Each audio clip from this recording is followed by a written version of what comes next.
ఇవే ఎకసెక్కాలంటే తగ్గించుకుంటే మంచిదంటూ పూజా బేబీని సోషల్ మీడియాలో టార్గెట్ చేస్తున్నారు కొంతమంది నెటిజన్లు. టార్గెట్ చేయడమే కాదు, ఈమె ఓ ఇంటర్వ్యూలో ఇచ్చిన స్టేట్మెంట్ను ఎత్తి చూపి మరీ ట్రోల్ చేస్తున్నారు, వైరల్ చేస్తున్నారు. ఇంతకీ ఆమె అంతలా ఏం చెప్పిందని అనుకుంటున్నారా? తెలుసుకోవాలంటే let's watch this story.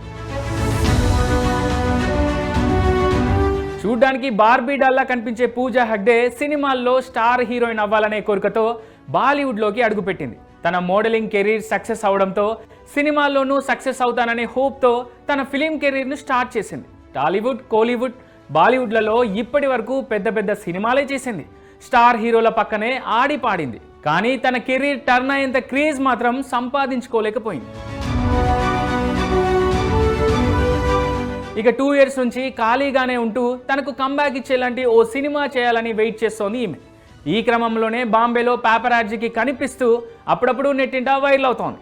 Social మీడియాలోనూ తన వెకేషన్ ఫోటోలను, తన హాట్సమ్ పిక్స్ను పోస్ట్ చేస్తూ తన ఫ్యాన్స్ను ఎంటర్టైన్ చేస్తోంది. దీంతో మేకర్స్ దృష్టిలో పడి మరోసారి విజయ్ దళపతి సినిమాలోనూ, సూర్య సినిమాలోనూ ప్లేస్ కొట్టేసింది.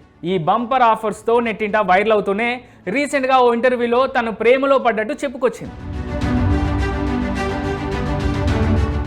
వరుసగా సినిమాలు రావడం ఆనందంగా ఉందని చెబుతూనే తన లైఫ్లో అప్స్ అండ్ డౌన్స్ ఉన్నాయని పెదవి విరిచింది ఈ బ్యూటీ. అంతేకాదు, ఒకప్పుడు ఒక మూవీ అయిపోగానే నెక్స్ట్ సినిమా కోసం ఎదురు చూసేదాన్నని, దాంతో తాను సినిమాలతో ప్రేమలో పడ్డానా అని అనిపించేదని, ఇప్పటికీ అదే అనిపిస్తుందని చెప్పుకొచ్చింది.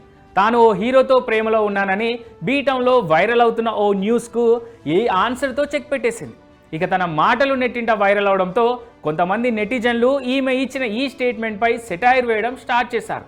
ప్రేమ విషయం దాస్తూ ఎకసెక్కలాడడం అంటే ఇదే అంటూ కామెంట్ చేస్తున్నారు.